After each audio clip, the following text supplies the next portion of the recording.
you get away with that? You criticize our method of how we make records. You said it wasn't art, so now we're gonna rip you apart. This guy was standing next to me, and I was like, wow, this guy really looks like Lord Finesse. But, you know, it wouldn't be Lord Finesse because he's a rapper. I didn't know he was a DJ and producer at the time. And who walks out but Q-Tip. You know, he's already got like everything you bought, he's done. It's not even 10 a.m. and he's already done. And he sees Lord Finesse, and he's like, oh, you know, boom, boom, say hi, whatever, whatever. I was like, oh, it is Lord Finesse, and here's Q-Tip. This must be like the real deal, you know? There must actually be a reason to be here.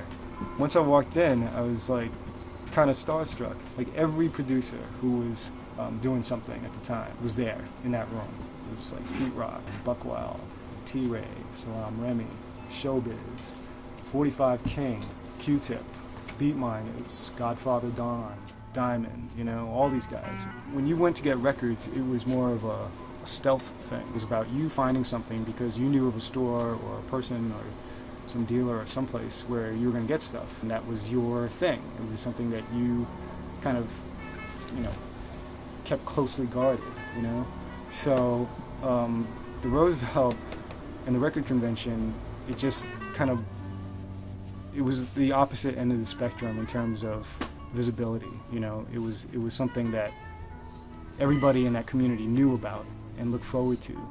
It was kind of a gold rush mentality, you know, of people just trying to get these sounds and trying to get these records. And the easiest place to do that was to go to the Roosevelt that one Sunday morning a month, you know.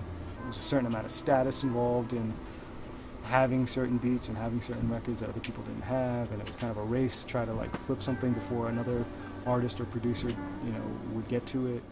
I mean, Roosevelt wasn't like it didn't seem like a super nice hotel, but because it was in Midtown, right near Grand Central, it was like an old school New York hotel. Like if you ever see the movie The French Connection, when Gene Hackman is tailing the guy, the main character is the drug dealer. There's like a, you know, surveillance scene where he's following him around the hotel. That's actually the Roosevelt Hotel. Excuse me. It was an event that was really influential on the sound of the music because at the time everybody was sampling, so you were super reliant on the records you were acquiring in your collection if you were a producer. What kind of records you were making were going to be, you know, intrinsically linked to the beats that you were buying, what drum loops, what samples you were using.